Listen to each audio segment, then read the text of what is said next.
everybody, my name is Noah, welcome back to the show. Niall, what's up with the headphones, man? Are you trying to look like PewDiePie? No. So, if you watched my last video, you would know what today's subject matter is. Today, we are going to be talking about a Warframe theory.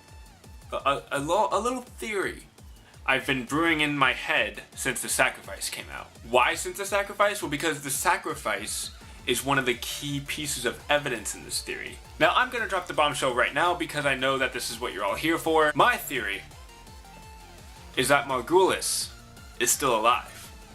Kind of. What I mean by that is that she's still alive, but she is in the helmet that Lotus wears. Sort of like exporting someone's personality and memories and all that shit into the helmet. Now, what kind of evidence do you have for this theory? Glad you asked. Maybe you did, maybe you didn't. Actually, who knows? I'm the one who asked. Now, I mainly only have 3 key pieces of evidence for this theory, because most of Warframe's story kind of being played close to the chest at the moment. The only bits of story we get are from the quests, and even then, the only bits of story we get regarding the Lotus is the Second Dream, the War Within, and the Sacrifice. And even then, the Sacrifice doesn't really delve too much into Lotus, but rather it delves more into the Dax and the creation of Warframes, how they're made. So the first piece of evidence, not necessarily evidence, but more it helps explain the fact that this happened.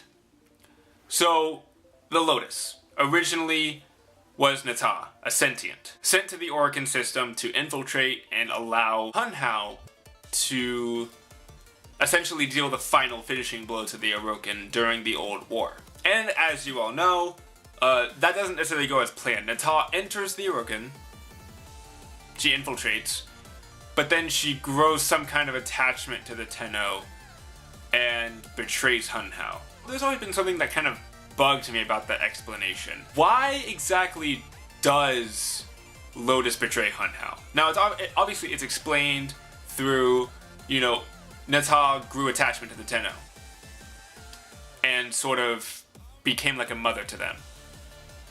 But why? The Sentients have never ever shown any sort of familial personality traits. Ever. Hunhow sent his own daughter into war. All they care about is the continuation and prosperity of their species, not familial love. And their relatively recent inability to reproduce only adds on to the fact that they don't need that urge to care for someone. So why then does Nata suddenly feel like a mother to the Tenno? It doesn't make sense. Why does she suddenly feel this urge to care for children, even though her species has never shown any sort of sign of that? Simple. My explanation, according to this theory, is that Margulis took control of Nata after she saw what Nata was trying to do to the Tenno and to the Orokin. So she took control of her mind using the helmet, and because Margulis had genuine motherly love towards the Tenno, even so much to the point where she continued to care for them as if they were her own children, even after Rel blinded her. I don't care how loving you are, as a parent, as a spouse, whatever. If someone blinds you, call it a hunch, but you're probably not going to give a shit about them anymore. Call it an educated guess.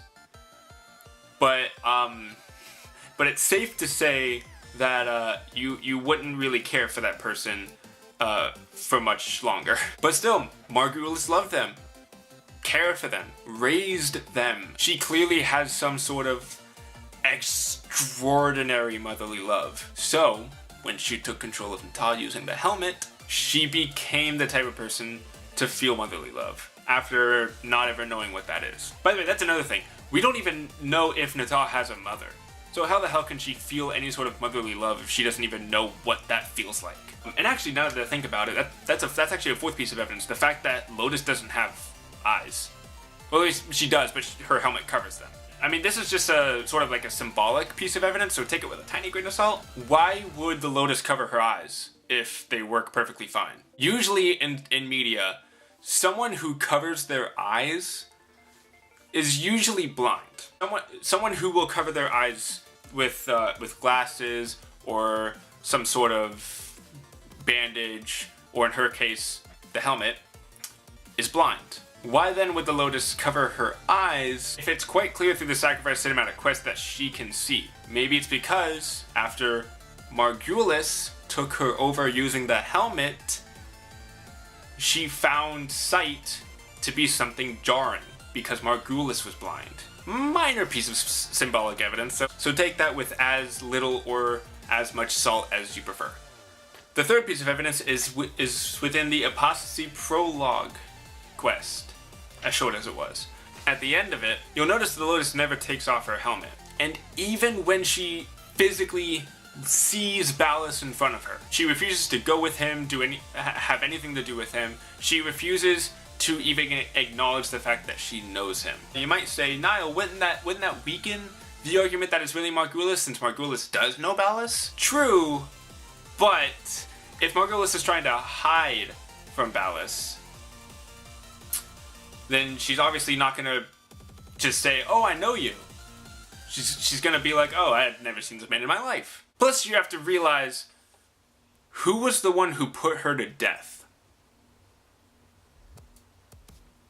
Again, call it a hunch, call it an educated guess, but if someone literally put me to death, probably wouldn't be friends with them for too much longer. But as soon as Ballas disconnects the helmet, what does she do? She takes off the helmet, takes his hand, and goes with him to the Tau system. Now, why do you think she would do that after already refusing him once? Like 5 seconds prior. What's the difference between the denial and the acceptance? The helmet.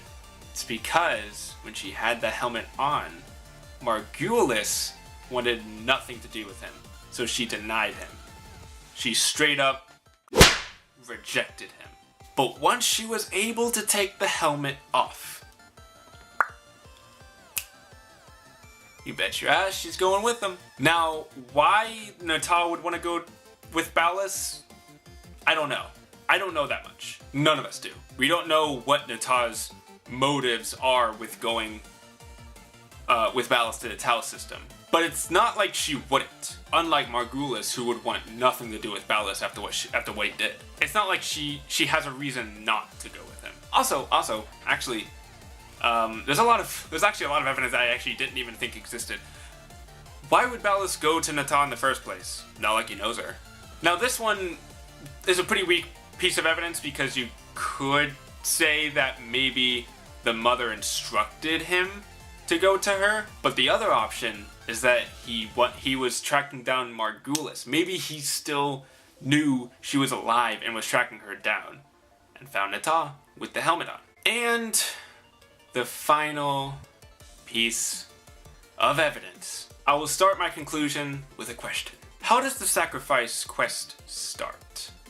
Going to the helmet, touching it, and then seeing a vision of Excalibur Umbra on Lua being destroyed by Nata. Having the Lotus helmet on her for so long, Margulis within the helmet probably has some kind of track on Nata's psychic something, on her mental energy, on her void energy. So she could probably see exactly where Nata was, and then when she saw that, she saw two other energy signatures there, Ballas and Umbra, and decided to beckon us, speak to us, to tell us that Nata is on Lua.